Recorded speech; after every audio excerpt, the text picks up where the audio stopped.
विद्यार्थियों, अब हम समाजीकरण से संबंधित कुछ अन्य अवधारणाएं हैं जिन्हें समझना आवश्यक है, उसका हम यहाँ पर उल्लेख कर रहे हैं। उनमें नंबर 1 है नकारात्मक समाजीकरण अर्थात नेगेटिव सोशलाइजेशन।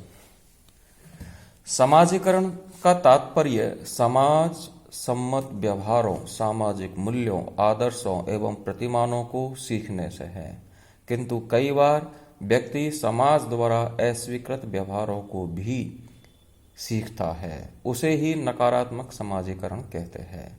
उदाहरण के लिए एक बच्चा चोरी करना, गाली देना, आज्ञा का उल्लंघन करना, कानून की अवहेलना करना सीखता है तो उसे हम समाज विरोधी करार देते हैं।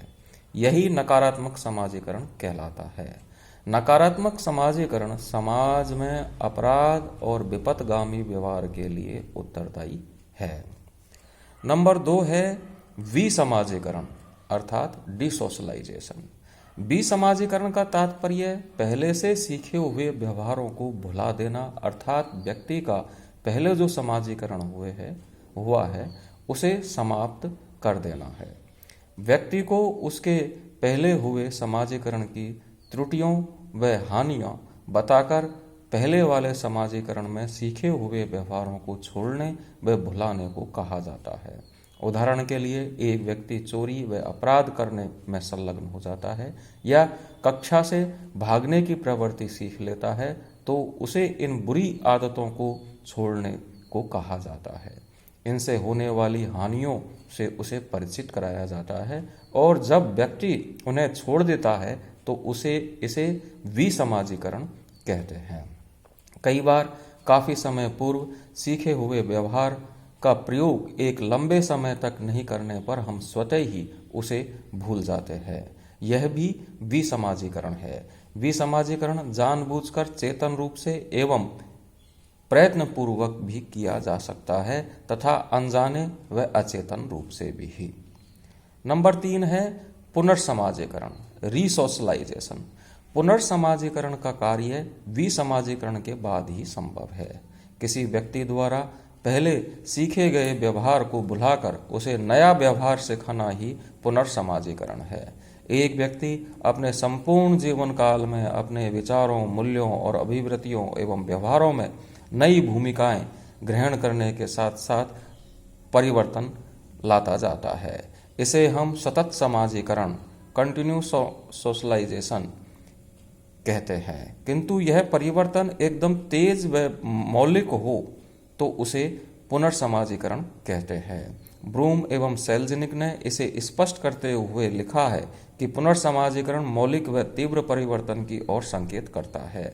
इससे पहले वाले जीवन विधि के स्थान पर दूसरी जीवन विधि अपनाई जाती है जो कि पहले वाले से भिन्न एवं विरोधी होती है।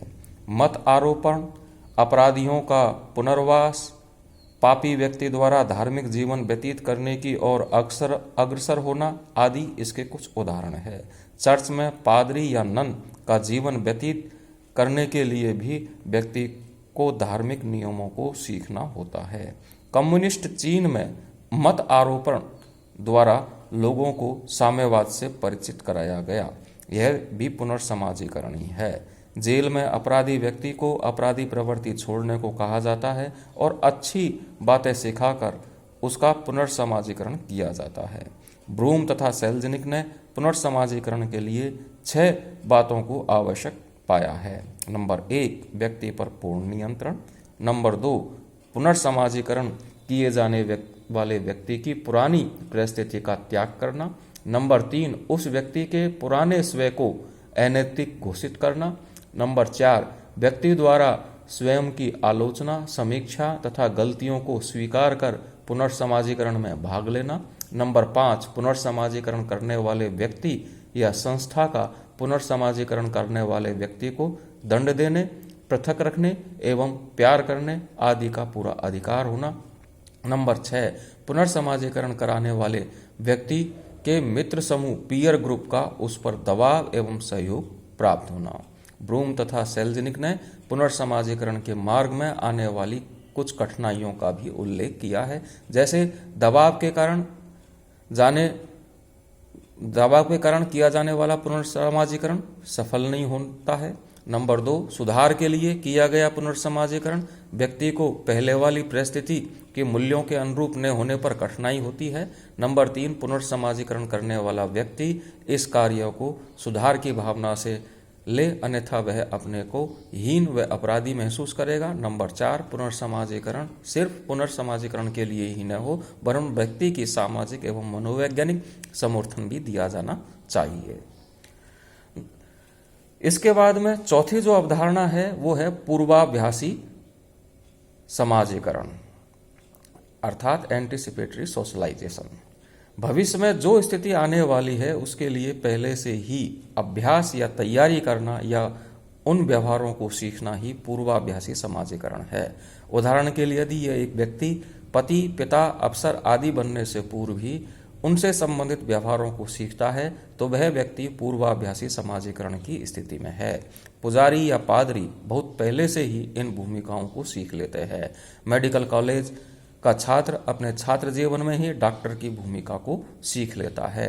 वह यह सीख लेता है कि रोगी उससे किस प्रकार के व्यवहार की अपेक्षा रखता है। इसके लिए वह चेतन प्रयास करता है और कभी कभी इसके लिए वह संकेत भी ग्रहण करता है।